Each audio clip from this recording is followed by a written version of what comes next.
Chapter 1731. Speed Run. The team was jogging steadily as they approached the first boss. The boar man had been watching his minions being crushed by the advance of invaders, and now they were coming for him. It was clearly a mismatch between the forces, but he was much stronger than the boars were. He prepared for the inevitable attack, whether it was those tall and slender demons or the bears that were leading the final charge. No matter what it was, he was confident that he could take them. That confidence did not survive the first engagement between the boss and the bears. The two spirit bear tyrants were so much larger than the boar man boss that it could only desperately try to fight them off. But all the damage that it could do was of the physical element in the eyes of the system. And that meant that he couldn't even scratch them. So he gave up on that and tried going for anyone else. Unfortunately, the bears were not on board with that plan, and they immediately began to pound him into the dirt the moment that the boss dared to turn away from them. That was enough to put him off balance and put the boss on the run, trying to avoid the bears as he worked on attacking anything but the bears. The sight was somewhat comedic, and the three elders couldn't help but think that they were actually the bullies here. Then, Dana's golems got in position to keep the boss from running, while the bears covered the other two sides, and it was just a matter of dealing as much damage as possible. And that was the end of hope for the boss. In under a minute, he was dead, and everyone was low on mana, even with a pair of mana pylons up. Iron Man bonus, in effect. Rewards will be granted upon completion. Well, that was unexpected. Much more mana burn than I had thought that we would manage. Take a few minutes and have a snack, then we can continue. Elder Alex informed them with a deep frown. The break wouldn't be long, but too many breaks would be the difference between finishing two and getting to down a boss on a third run before their timer ran out. It took nearly 2 minutes before everyone was full of mana and ready to go again, but the golems had been working hard. They had left the moment that everyone took their break, and they had been clearing their way through the Kobold and Hellhound groups. And they were actually doing it more smoothly than the first run. Instead of accidentally gathering everything, they were grabbing one group at a time, and the hounds weren't howling to pull the rest of the monsters to them. There must be something about our group and not our tactics that triggered them last time. The tactic is essentially the same. It's all the golems we had last time, plus a pair of bears. But they're not causing the chaos that our rival did. Elder Socrate noted. Carl frowned. Excellent point. Let's let them keep clearing the way, and then we will follow behind them and see if anything strange happens. It will cost us some time, but I suspect that the issue was actually our area damage abilities.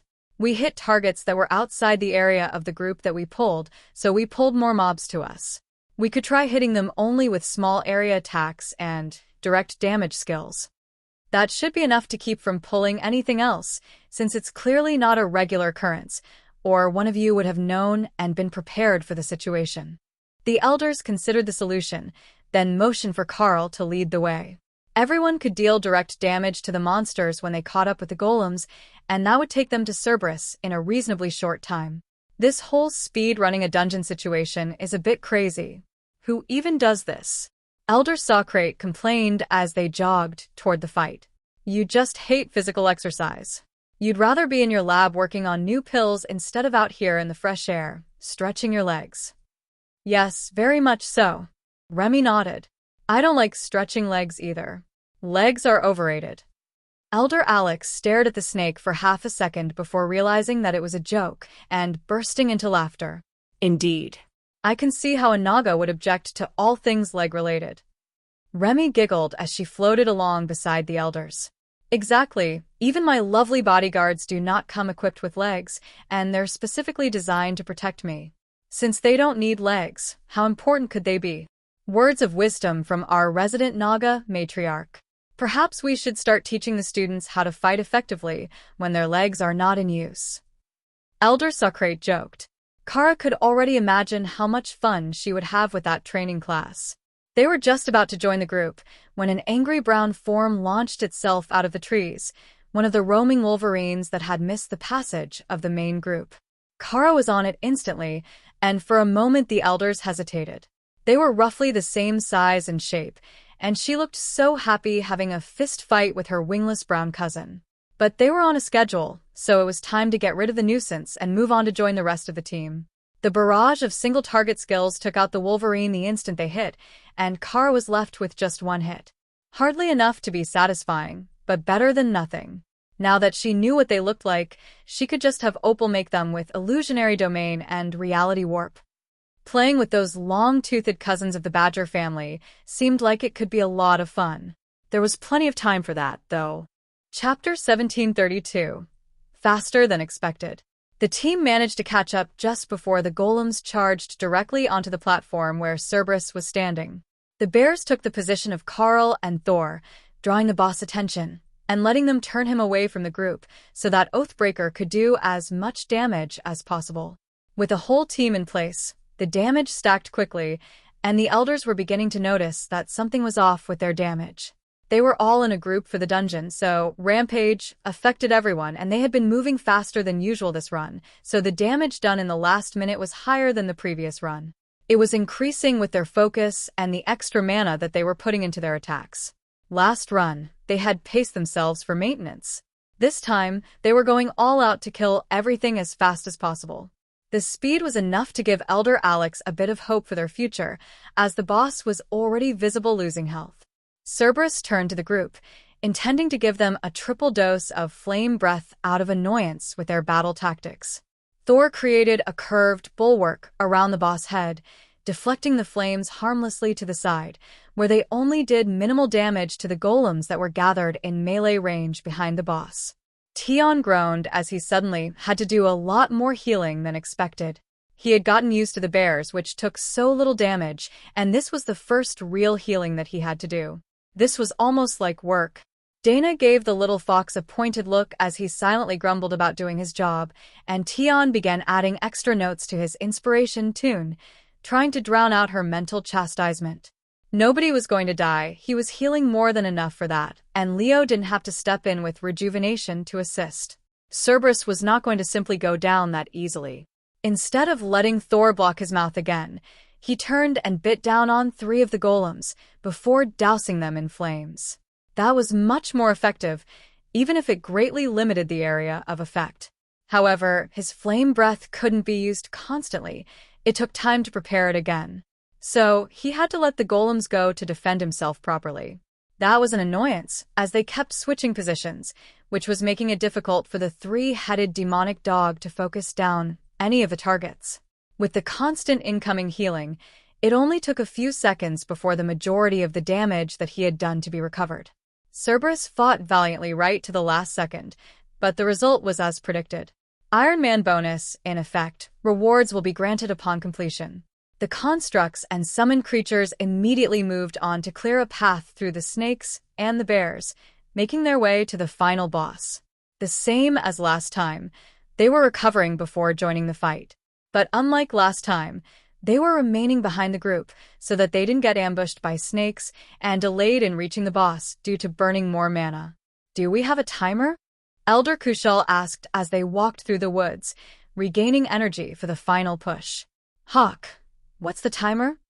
He was the only one moving high enough that he could see the system notification in the middle of the dungeon. 16:53, 54, 55.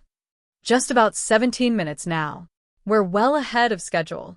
Carl informed the elder. "Perfect. All right, let's get straight onto the boss. Having all those fire damage golems is a huge benefit." Elder Alex decided. Carl mentally calculated what it was going to take them to do the boss. If they could keep their speed up and immediately re-enter the dungeon, they might actually be able to get almost all of a 3rd run completed before they ran out of the bonus from the Iron Man award. That was enough to push everyone to try just a little bit harder, working to get the boss down before the 20-minute mark so that they could hope for that elusive 3rd full clear. It was an insane thought for completions of the same dungeon in one day. But the rewards for it were bound to be spectacular, even if it was only going to let them know just how good after they were finished the run. The bear almost looked confused, looking at 2 identical clones of himself, so similar that they even had his distinctive marking. It had to be strange, seeing an enemy coming for you, only to realize that you were leading them yourself. And not just one of you.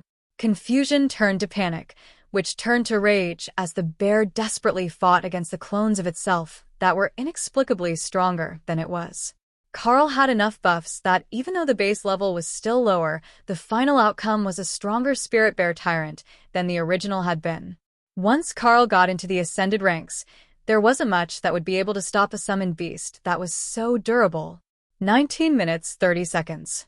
Let's return to the door and claim our loot, Elder Socrate announced as the boss finally fell. Everyone was a bit more energetic as they jogged toward the portal, casting occasional glances over their shoulder. Run complete. Reset to run multiple times within the allotted time? Yes. Kara and Ray shouted at the same time. All three elders began to laugh. They had completely expected that result, both from the flying chaos gremlin and the blood-obsessed giant spider. Even if the elders left, those two would push for Carl and Dana to remain to keep doing the runs. All right, a quick snack while the golems start clearing out pigs. Elder Alex agreed as the few remaining corpses visible in the distance vanished, and a whole new set of dungeon monsters appeared. We need to do this more often. Running multiple times without leaving is so much better. Remy decided. Now, she just had to wait to see what sort of shiny new trinkets they got. Chapter 1733. Time's up. Carl watched the timer tick down as they dropped the final boss for the 4th time that day. 3 full runs had been completed in the Iron Man timer, with seconds to spare. It was better than they had dared to hope for, but with every run, predation made them more effective, and they all gained a bit more experience with what skills did the most damage for the least energy expenditure. That wasn't something that most of them normally practiced. It wasn't something that mattered when your primary consideration was finishing the dungeon without major injuries. Taking a few more minutes on a fight was better than rushing things and risking a careless mistake. Timer expired, calculating total rewards. Total rewards calculated, please open chest to complete event. Elder Alex walked over to the vibrantly glowing chest and tapped it to open it and see what they had received. What he got was an explosion of rewards. The chest began spewing items like a fountain, tossing them out onto the ground one after another. Armor pieces, weapons, accessories, books, scrolls, gems, blocks of metal. That is glorious. Kara sighed happily as she watched the loot fountain flow. It really is, isn't it? Was there anything that your team wanted out of this run? We can sort out personal rewards before giving the rest to the warehouse for shared credits. Elder Alex noted. Just the crafting materials. We don't really need the items unless there is something absolutely awesome in there, Carl offered. He could make most of the good stuff himself. There was no need to get lazy and grab it from the dungeon. Socrate nodded. That works for us. If we get you to take the crafting materials, other than the alchemy materials that I need, we already know that you're going to upgrade them and sell much of it back to the clan. That's good for everyone. Sure, they'll have to pay for it, but they're going to have to pay for the other items as well. It's how we take clan credits back out of circulation. Kara made a very important discovery from his words. You alter the payouts for missions to reflect how much stuff you have in storage. If you get too much, you start giving more generous rewards so that the members buy it all up. The fact that they can change it for cash to make smaller transactions is just background noise that helps keep the credit system from getting out of hand. And you found a way to exchange clan credits for more cash than the market rate. Don't think that I don't keep track of Carl's account balance. Socrate noted. Remy also bought and sold goods on Carl's account, as the system linked the beasts to his interface. Not as much as I was hoping for, but enough that I can exchange for people and keep the difference to fund the classroom's outings. Kara agreed. I won't ask how you manage that, as I suspect that it involves exploiting a system glitch, and speaking it aloud will definitely cause some sort of backlash. Now, let's get this stuff sorted. Elder Alex nodded. There's a lot of epic grade gear here. Dozens of pieces by my initial count. We only downed 12 bosses, so that's 2 or 3 per boss, which is definitely an upgrade on the usual rate. But the volume of rare grade items is no joke either. Does anyone see anything that is peerless grade in there? Surely, there should be one piece, just by the odds, in such a large pile. Elder Kushal noted.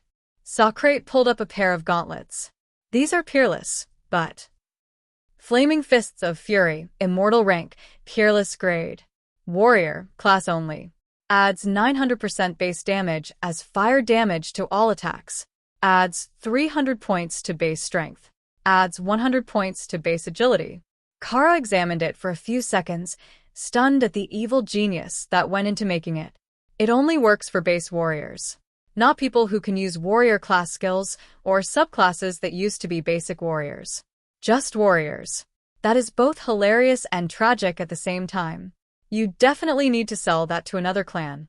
You will make a fortune, and they won't even know that we're laughing at them for being unable to advance their class, Kara insisted. The Badger is right. There are a number of small sects with peak immortal warriors as their clan leaders. They would definitely want these gauntlets. That much bonus fire damage on all attacks is no joke.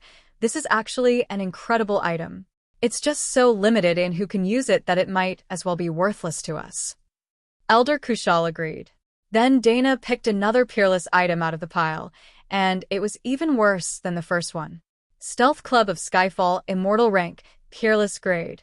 Increases meteor damage by 1100% of base. But when you actually examined the club, the only ones who could use it were rogue-type classes. Virtually 0 people could both cast meteor and had a rogue class. There might be one somewhere that had gone from rogue to mage type, but certainly not one that any of them had ever met. Well, that's triple meteor damage, as mine do 600% of base damage now, which is pretty impressive. But Apocalypse has a whole lot of small meteors, and it would gain a huge buff from the club. Only none of us can use it. Elder Alex frowned. I swear that this dungeon is trolling us. There's more nonsense items in here as well. Look at this. Bracers that add unarmed combat damage to mage-type classes. And a charisma buff amulet that only works on people who are already in love with you. No, that one's good for married men. Elder Kushal joked. Carl nodded his agreement. Just because she's annoyed with you, and you need to sweet-talk your way out of trouble, doesn't mean she doesn't love you anymore. Chapter 1734. Play Loki. The loot was quickly sorted, with all the crafting materials going into Kara's loot pile for later use, and the rest going to the elders to be calculated for the clan. They would make Elder Douglas do the appraisals on all this stuff once they got back. That man was eventually going to hate them all, they were absolutely certain of it. But there was no helping it. His role in the clan was to manage the warehouse, and the warehouse was in desperate need of new stuff to help them recover from the attack. The clan members had gained some new items from the corpses of the attackers, but honestly, most of it wasn't better than what they were using. For most people, getting one epic grade item was the result of many years of hard work or a lucky break while out on a resource-gathering mission. They didn't normally come to you by the dozen or as part of a mountain of other drops. Doing things with Carl and Dana was never quite what you expected, Elder Alex decided. If this was a one-off event, triggering the Iron Man repetitive clears, it would be one thing. But this was not the first time that something odd had happened, and the last time that they went out, Carl and Dana managed to completely break the dungeon. Well, should we head back outside, give the other clans a watered-down version of events, and then head back? It's not been too long, but we've done more than expected for the day. Carl noted, shaking the winged immortal from his reverie. Yes, let's do that. We can also go shopping at the nearby clan and see if they've got anything good. Sometimes they have food or trinkets that we don't have at home, and New Home is a merchant clan at heart. We can't just do the dungeons and ignore the potential trade goods. Good point. We've got to keep true to form. Besides, we're always up to find new snacks. Not just sweet ones, savory ones, unexpected ones, fruity ones. Carl agreed. So, once all the items were put away, they cleared out of the now empty dungeon and went to greet the elders of the local sect. They were on duty near the dungeon entrance, waiting for the crowd to clear out and finish their morning runs. All that they had to do was collect the entry fee that the Tell sect charged for entry to the dungeon that they claimed and keep fights from breaking out. The second half was usually harder than the first. There were an unusual number of people staring at them as they exited, but the elders didn't think much of it until they began to hear the whispers. They have to be the ones that triggered the Iron Man quest. How many boss kills do you think that they got? Do you think they got a second full clear, or just a couple of bosses? You have to do it pretty fast to trigger an Iron Man bonus. Elder Alex chuckled to himself. Not only had they gotten a second full clear, but a third. He stopped the group at the elders from the local sect and handed over a pair of rare grade armor pieces as their fee for the run. More than was required, but everyone had apparently gotten the news that they got a bonus run, so he added a second piece. We appreciate your generosity. I take it that you did well today. Elder Alex nodded. Indeed. We got a few helpful things to rebuild the clan's funding. The repair of the buildings is going to take a lot out of our budget, but the new home will be back on our feet soon enough. You don't mind if we do a bit of shopping before we go, do you? I see that you've got the market fully occupied today. The local smiled. Of course, stay as long as you'd like. The new home elders are always welcome at the market. The level of ass-kissing was incredibly obvious, but Carl wasn't surprised. With the victory that they had just managed, and the arrival of so many Supremes from the Darklight host to assist them, the other local sects and clans would not be in any hurry to offend the elders for some time. It was only natural that the clan would be on edge after an attack, and especially one where none of their local allies came to assist them, only their foreign support. That was going to taint relationships for some time, and the local elders did not miss how the items they got were those with barely rare grade stats, made for basic warriors. The most common of items, useful but hardly valuable within their own category. So, while the new home was generous enough to give them the second item, the message was clear. They were not parting with the good stuff for people who didn't have their backs. That wasn't entirely the Telsec's fault, though. They didn't have a large information network like some others did, and by the time that they had received the news, it also contained the news that the Almixii sect was blocking everyone else from intervening. So, they simply hadn't mobilized at all, and had stayed out of it. Elder Alex led the way into the market, where Kara and Remy came out of their spaces to join the shopping excursion. Ray considered doing the same, but decided that she would wait.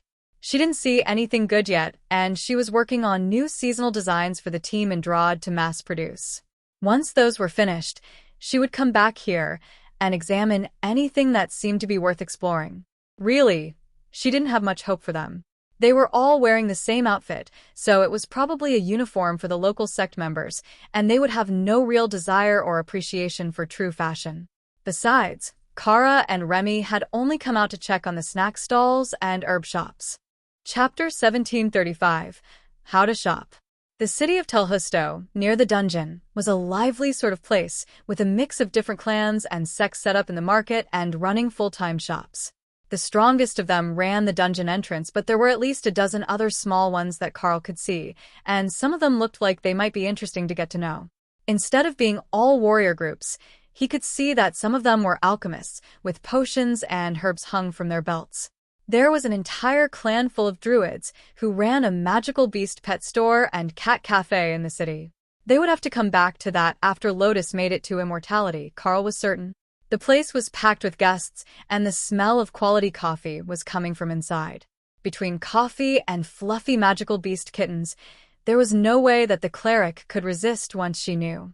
But mostly, it was similar to the new home, only with a different faction for every specialty. It seemed like a strange way to be doing things, but Carl was beginning to suspect that the new home merchant clan was an outlier in that regard within the immortal world they were on. They were ostensibly focused on trade, so they didn't focus on a specific combat style or ideology. That was how most other clans and sects did it, and it led to them all being the same sort of class. Not great for working together, but that was something that most of the clans rarely did. Oh, there is a bookstore. We should go take a look. Remy noted. She had claimed all the books from the dungeon run, though she was going to give most of them back after she had logged them and made notes of what was interesting. Most were skill books, but they were all basic skills that one of the group members already had, so they weren't too valuable. However, she needed to run an experiment and see if Carl could use that Breath of the World skill to turn them into better skills. They should count as magical resources or items, right? I will take her to the library. It's not a skill library, but there are some inscriptionists that work there, so we might manage to make some friends. Elder Socrate suggested. Dana smiled at Remy, who was practically vibrating with excitement. I will come with you. I have a skill related to inscription, but not as good. If they want to get picky, they can't claim that we didn't bring anyone who can trade on even terms. Elder Socrate nodded. That will be wonderful. What is everyone else going to do? Ray appeared beside them and pointed across the street. I will go to that place. There are all sorts of clothes that aren't uniforms. Elder Alex will come with me. The elder gave her a bemused look. Do I look like a fashionista? You got a skill during your class change that changed the color of your wings. We need to redecorate you and update your wardrobe. He wasn't quite sure how to respond to that. Are people a thing that can be decorated? Doesn't that word usually apply to rooms? He asked instead.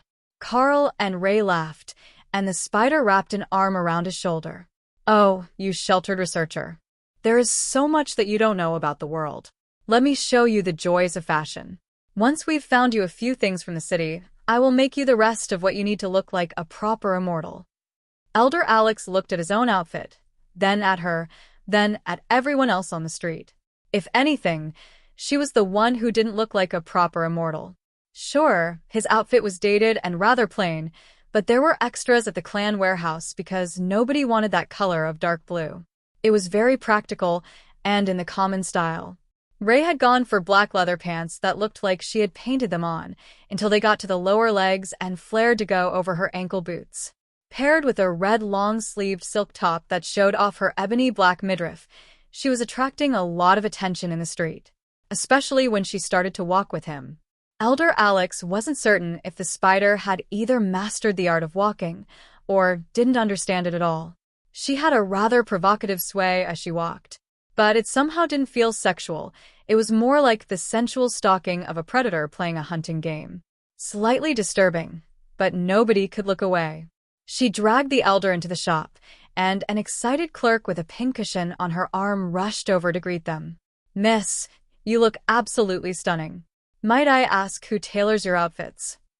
Thank you, dear. I do them all myself. I met this lovely young man today, and I simply must decorate him before we go back home to make him a proper wardrobe. The tailor circled the elder, and he jumped when she gently ran her fingers over his wings, which were hidden under his coat. I see the issue. It doesn't match his physique or his complexion. Yes, you are right.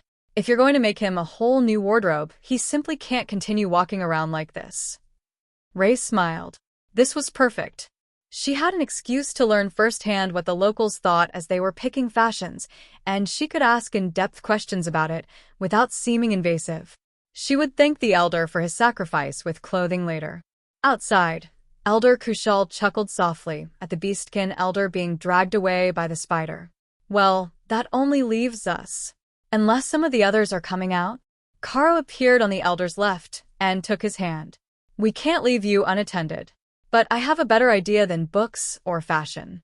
We're going to go sample all the street food snacks to find the best ones to bring to the menu at home.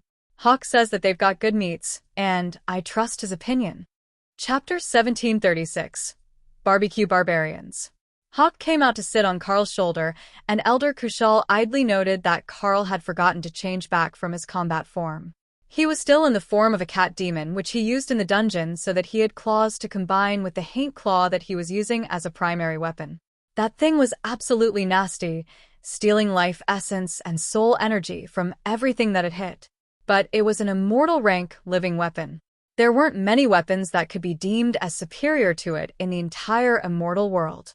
Kushal briefly wondered where Carl had managed to find such a thing, as he had brought it with him from the mortal world. But given his skills, he had likely managed to force a mortal ranked one to advance. Well, I won't object to a snack. It looks like Hawk and Kara are both up for testing something new. But if they're willing to part with some of the loot, we can also trade one of the boars for all the snacks we need today. Kara laughed at the unimpressed look on the demon crow visage Hawk was using. I've got money. Hawk dislikes parting with his meat stockpile, even when there is no realistic way that he could ever finish it all. Hawk nodded in agreement. That was his meat. Just how much of it did he manage to save? I didn't really keep track, but I don't recall seeing a lot of boar corpses after the battle. Kushal asked. All of them. Hawk didn't leave any of the boar corpses in the dungeon.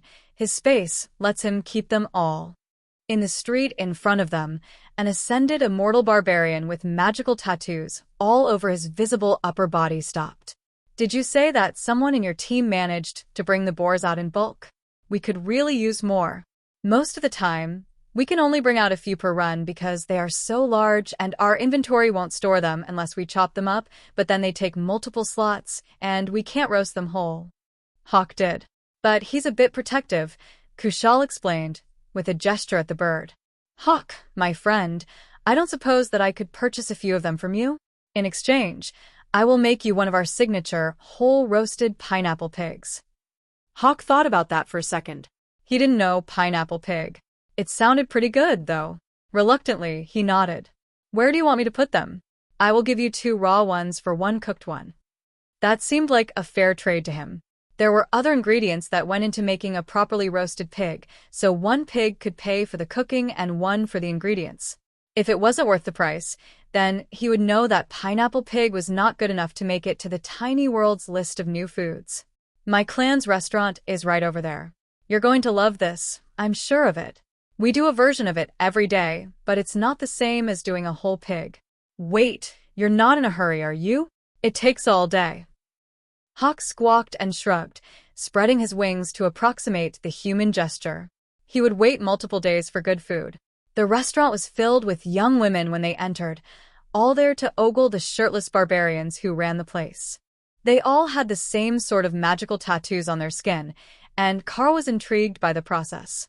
Morgana had a skill to do the same thing, but he never got around to learning it from her before he left for the Dragon Isles, then completely forgot about it. With his current physique, the magical tattoos might actually make an absolutely monstrous increase in his stats. They weren't properly rune work, the ones making them didn't understand runecrafting. But he could combine the 2 skills to make the tattoos affect the target, where runecrafting wouldn't let him turn a living person into a magical item. Hawk moved to the barbarian's shoulder, and the pair went into the back so that Hawk could deliver the pigs and learn how it was that they prepared and cooked the pineapple pig recipe. The berserker realized the moment that Hawk landed on his shoulder that this was not a demon crow, which was a relatively weak, immortal magical beast. It was a dark flame phoenix transformed so that it could stealthily infiltrate the city. Or it might have been part of the dungeon team that the cat demon and the new home elder were part of. That would also make sense, given the fire magic that the species was known for. Hawk was most likely an excellent mage substitute, just using his racial abilities. Or the one named Carl might be a ranger-type class. His nameplate was all weird, and the berserker had no idea what to make of it. The other 3 took their seats, and a large Felian woman got up out of her seat to take the spot directly across from Carl. Carl laughed at the sable-furred catwoman. Good choice, but you won't get anywhere with him. He's soul-bonded to his Dana mage. The big woman looked disappointed. Well, it was worth a shot. But I see that you brought our clan something interesting. Indeed. We brought a bunch of whole boars out of the dungeon for supplies, as the new home clan was attacked. Hawk went with him to start preparing a pineapple pig.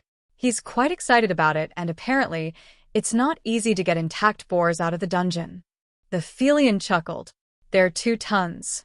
Of course, it's not easy, since you have to put them in storage. Most systems don't even let you put dungeon monsters in inventory, not even if they fit. How many did you get? One of the topless servers asked, greasy handprints from the female patrons visible on his abs.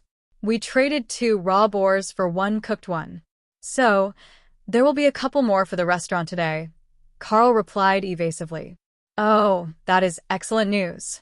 The recipe works so much better with full pigs than doing briskets and roasts. Chapter 1737, A Request. Inside the library, Remy and Socrate were in their element. The entire building was full of technical manuals, fiction novels, and history books. So no matter what they were in the mood for, they could find something, and it might even be something that they didn't know yet. Naturally, both had gravitated to the botany section of the technical manuals, while Dana was perusing the history books, looking for one with a map and a list of local clans. That knowledge would be very useful when they were traveling, as they didn't have the years of knowledge that the elders did about who lived where and who held grudges with each other. That might be something that they could only find inside the clan, but it seemed useful to everyone, so she might find it here as well. She was skimming through a book entitled Kakian Clan Leaders of the Modern Era when she caught sight of something fluffy stopping next to her. The something turned out to be a small Leakin girl, bipedal with a wolf's head and mostly furred. May I help you with something? She asked, as the girl was clearly staring at her. Yes, please. My father would like to know if you are an inscriptionist as well as a golem mistress. My big sister just awakened the mage class, and he would like a golem skill book for her. Dana was about to ask why he didn't just ask himself instead of sending the child, but when she saw him, wearing heavy plate armor and standing nearly 250 centimeters tall with matted black fur, she understood. He was not what one would consider easy to talk to. He had likely just finished a dungeon run, going by the state he was in, while his size, combined with his bestial appearance, would frighten many people. Yes, I can trade him a skill book of golem. You can tell him that I will trade it for raw crafting materials or a book of equal value. The little Leekin hugged her waist and then ran back to her father. Now, Dana was going to need a table to write at, as the golem spell would take some time to complete. Fortunately, libraries and inscriptionists went hand in hand, and there was a fully stocked writing area off to one side. Might I use your supplies for a skill book? I have a request from one of the warriors. She asked the librarian standing near the roped-off section. Of course. It will be 20 gold coins to use the supplies for one skill book. If it should fail, it will be 15 for the next and any further attempts. Dana nodded and converted a clan credit to get coins for the librarian. She handed them over, and the librarian looked a bit startled as he saw the Darklight host markings on the coins. Not many clans would mint their own money like that, but the system said that it was pure gold, at precisely 7 grams each. That was precisely the standard for gold coins, no wear and no signs of prior use. So, either her people had just finished making these coins, or she had a system function to have her money come out in perfect condition. Both were possibilities of great interest to the librarian. The knowledge and technology to strike perfect coins, not a tenth or a hundredth of a gram off, was rare in this part of the world. Mechanical balance scales could theoretically do it with ease. But most minters wouldn't put in the work to get individual coins perfect and would simply balance batches. If 100 coins weighed 700 grams, the batch was correct and the small flaws in the coins could be forgiven as long as they all looked right. That was how they would be accepted by merchants as well because of the usual mix of origins and minting standards. Quietly, he pocketed the coins and swapped them for 20 coins from his own inventory so that the library wasn't shorted their writing materials fee. Might I ask, what book are you intending to write?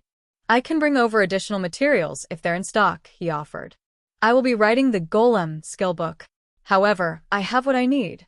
You see, I am a rune crafter, not an inscriptionist. The outcome is the same, a functional skill book, but I don't need fancy materials for most of the works. Just quality papers and a proper ink. The librarian nodded. Wonderful. The boss always appreciates when the resource cost is low. Dana laughed quietly as she took her seat. The cost of the materials she was using were unlikely to exceed 2 gold coins. But she would at least use an immortal-grade ink, infused with a strong elemental resource. Only, she had forgotten to ask what element the other sister resonated with. The Leekin girl was standing by the door with her father, who was explaining something to her in a low and intense voice.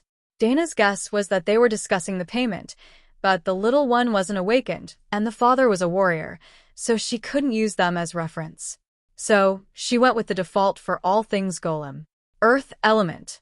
It likely wouldn't change the effect of the book once it was written, but some spells worked better with certain elemental affinities in the materials than others.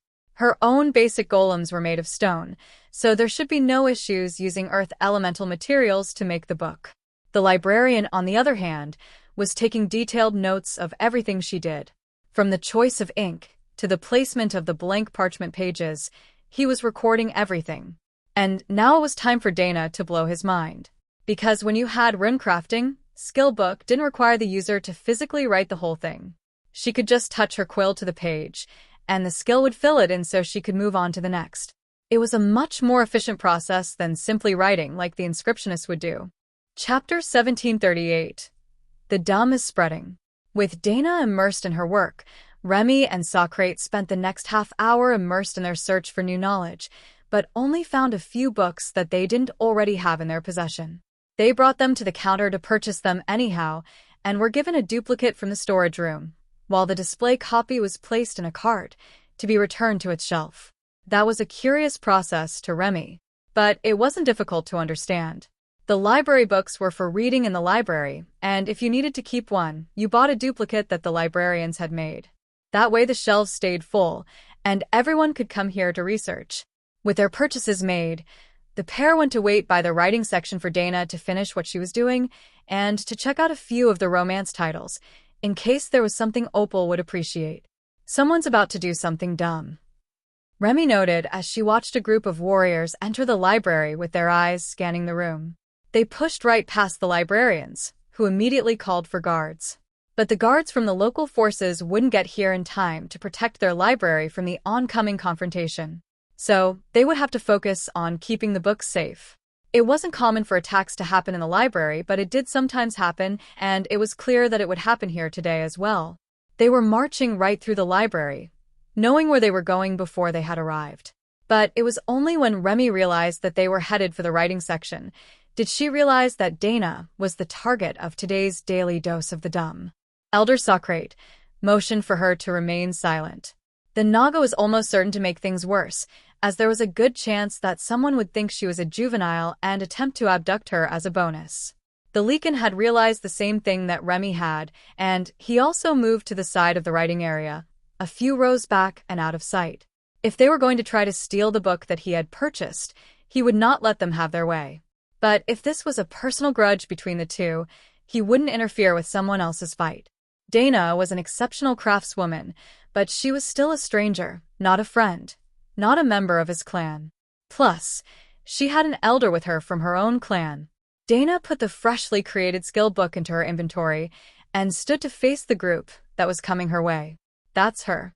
Grab the crafter. The leak inside. That was what he was afraid of. They had heard from someone in the library that there was a particularly skilled crafter present. And, because she was not a threatening-looking person, they decided to go ahead and do something dumb. He needed that skill book. His older daughter was about to awaken her class, and she had a huge affinity for all things magical, a rarity for lichens. At least, when the magic wasn't related to melee combat or shamanistic nature magic. I don't think that this is going to go the way that you were planning, Dana noted. Oh, how about you just come quietly, and we won't have to smash up this shitty little bookstore, the lead warrior suggested. His gaze went from Dana's feet to her chest, where it stopped with a lustful leer that made her shudder. Do you need me to take care of that? Carl asked, hearing her thoughts. No, I've got it. I just don't want to break the library too badly. If you go silent, I'm coming over. Dana called out the spirit bear tyrant, but shrunk it to the point that it looked more like an extra fluffy dog. The warriors laughed, thinking that her defensive golem was a bit of a joke. But the Leakin recognized it immediately. You could shrink it, but the aura and appearance of the spirit bear tyrant were unmistakable. He didn't know how she got it as a summon creature, but he was absolutely certain that it was real, and that these idiot warriors were about to get absolutely wrecked. Don't say that I didn't warn you, Dana informed them, before calling on her pair of Oathbreakers as epic golems and adding her epic guard. That gave her 3 agility-based obsession demons, plus the spirit bear. Now, it was a 6-on-5 battle, not counting Remy and Socrate, and the library was rapidly emptying, despite the best efforts of the librarians to convince people to stay and keep barriers up on the bookshelves. Remy and Socrate had done that, but Remy had a better idea. Opal, we need you over here. Prepare an illusionary domain with reality warp. Ooh, can you use pet space? That would be perfect. We can just move the fight entirely out of a library. Opal cheered as she realized that there was not only the potential for entertainment, but an unexpected opportunity to leave behind some of her finer literature in the romance section while everyone was distracted. Dana's smile at the Fae's excitement unnerved the warriors, who had been under the impression that their status as ascended immortals and their numbers alone would be enough to convince the fox girl to come with them. It was not normal for someone to simply fight back in the middle of the city when they were outranked and outnumbered. They couldn't afford to wait any longer, though. Soon, elders from the local clans would be here to break up the fight, and they needed a solid claim on the fox first. Once they had her in their custody, they could say whatever they wanted, and the elders would accept it unless someone with power questioned them. They didn't consider Socrate to be that person. He wasn't even as strong as they were. And there was one of him to 5 of them. But the moment that Opal arrived, things began to go sideways for their abduction plan.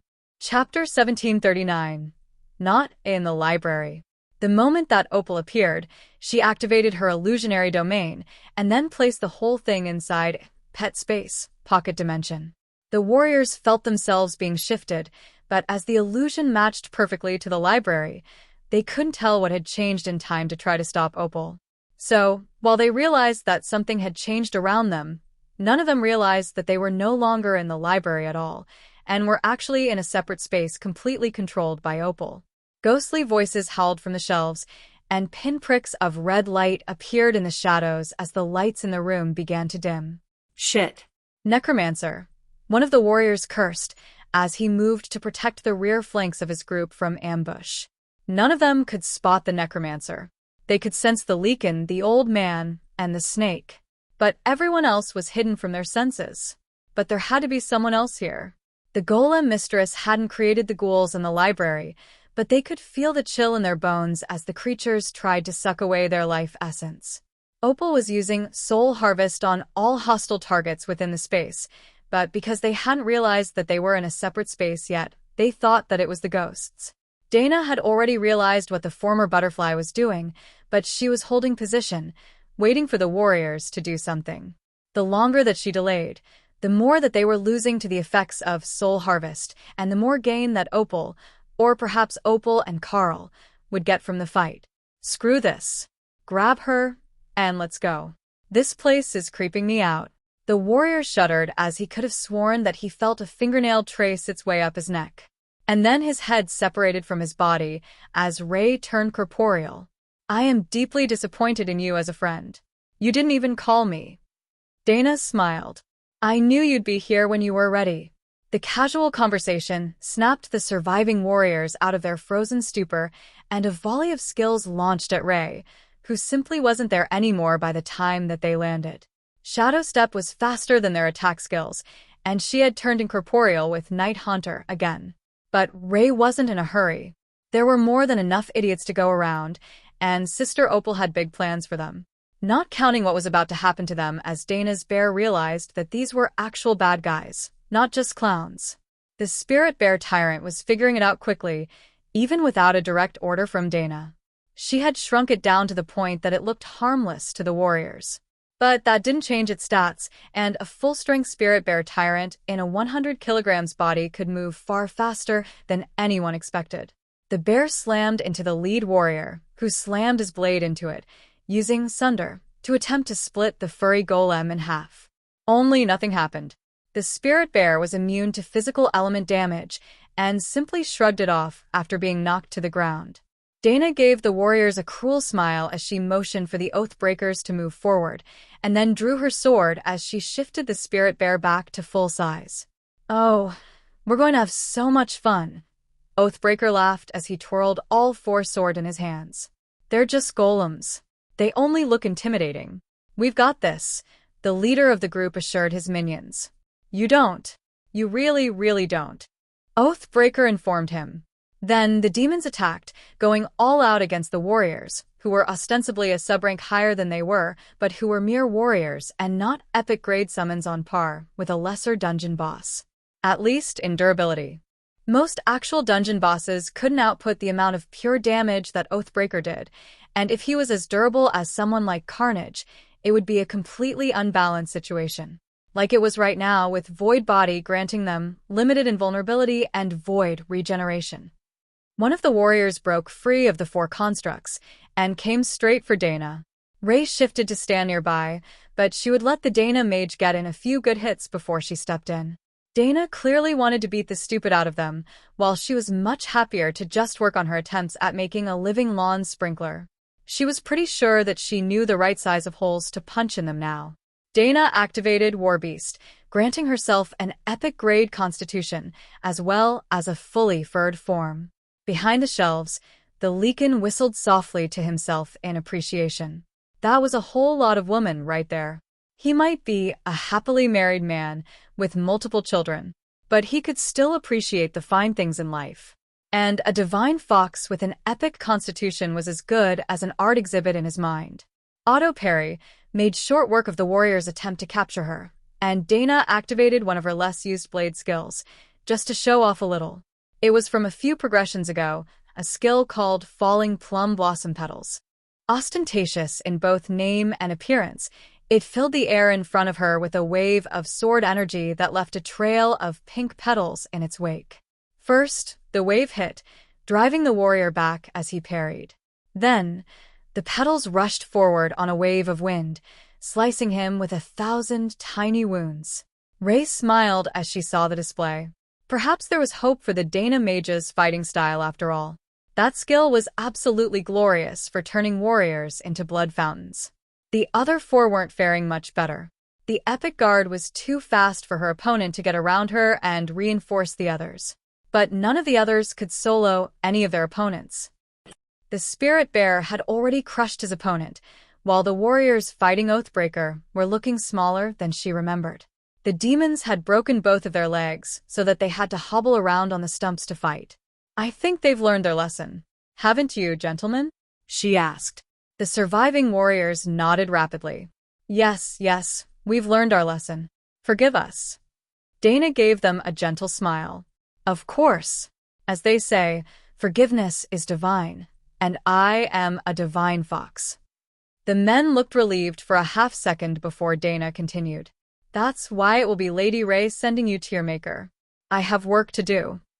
Chapter 1740. No Fleeing. Remy laughed and cast a lightning bulwark to prevent the survivors from fleeing the illusionary world, while Ray stalked over, incorporeal but in human form with a slender dagger in either hand. Dana left her to her work, while Opal began to modify the illusion around them for dramatic effect. The soul harvest skill had already greatly weakened them, and the mental damage of being crippled by Oathbreaker was weakening their defenses even more, and their immortal bodies were eroding at a visible pace, with the energy flowing into Opal's space, as she had no skill for immediately storing it. She would absorb it later, using the energy as food, but unlike Ray, who could absorb life essence directly, she needed to refine it first. In a way, it felt like the difference between eating your food raw and cooking it. The amount of immortal essence that she had managed to harvest from these hapless warriors was truly astounding. They still hadn't realized that they were being drained dry by the separate space they were in, and they might not even realize that Ray was an actual person, not one of the ghostly illusions that Opal had sent shifting through the shadows. She was quite proud of this show. The fear, the confusion, the absolute, devastating defeat of an arrogant enemy. It had it all, except a challenge. It had been a bit too easy, and none of them had even managed to put up a proper fight against Dana's golems. One of them didn't even manage to take one full strike from the Dana mage, and it wasn't even her specialty skill. Technically, it had been her class's greatest finishing move, but that had been 2 advancements ago, so surely it didn't really count. Opal wasn't entirely certain how the priority of finishing moves went when you advanced in classes, but this one did have some definite style points in its favor, even if it might not be as great of a finishing move as her new one. Wait, did the Golem Mistress even get a finishing move? It focused on constructs and summon helpers. It wasn't really a direct combat class. So, that fancy flower blossom spell might actually be the hardest hitting spell that Dana knew. Now that she thought of it, all Dana's best skills were from the last couple advanced classes, where her skills focused more on blades than new mage spells of the conventional sort. She needed theme music too. Opal had been working on a specific theme for Carl before Tion started playing inspiration tunes all the time. Those worked pretty well for the Carl, but Dana needed something cuter and softer to match her appearance. Tion's songs could be lovely, but inspiration was a battle song, and it didn't really suit Dana's vibe. In Opal's opinion, that should be something that was more princess surrounded by knights, and less war god has arrived. That was what Carl's theme music sounded like. A bit intimidating, energetic, and vaguely ominous, if you couldn't see the tiny white ball of fluff that was playing it. Opal was certain that was not right for Dana. Dana ignored the overactive little Fae, who was still helping Ray traumatize the warriors before she eventually killed them, and focused on the task at hand. Good sir. I believe that this is the book you wanted. Golem, suitable for all sorts of mages. I informed your younger daughter that I would take payment in crafting materials or exchange. The Leakin smiled and took out a bag full of metals and gems. If these are the crafting materials you want, I will happily trade you. They are worth about the same as an uncommon grade skill like golems. Dana let the system tell her what was in the bag when she held it, then she nodded and passed over the skill book. It's been a pleasure doing business with you. Sorry about dragging you into a pocket dimension like this. I will let you out in a moment. The forest trickster is the one that made it, so I don't have full access rights. The Leakin nodded. As long as my daughter is safe. I assume so, as everyone who was causing trouble was pulled into this space with us. But if they had reinforcements, they might have come after the library. Dana nodded. I don't think that they would attack bystanders in the library. The guards will have arrived not long after the fight started. Hopefully, they won't give us trouble for fighting in the city, but we did take it to a separate space without damaging anything in the library at all, so likely not too much trouble. Especially when there won't be any bodies. The Leakin chuckled. That spider is a real piece of work.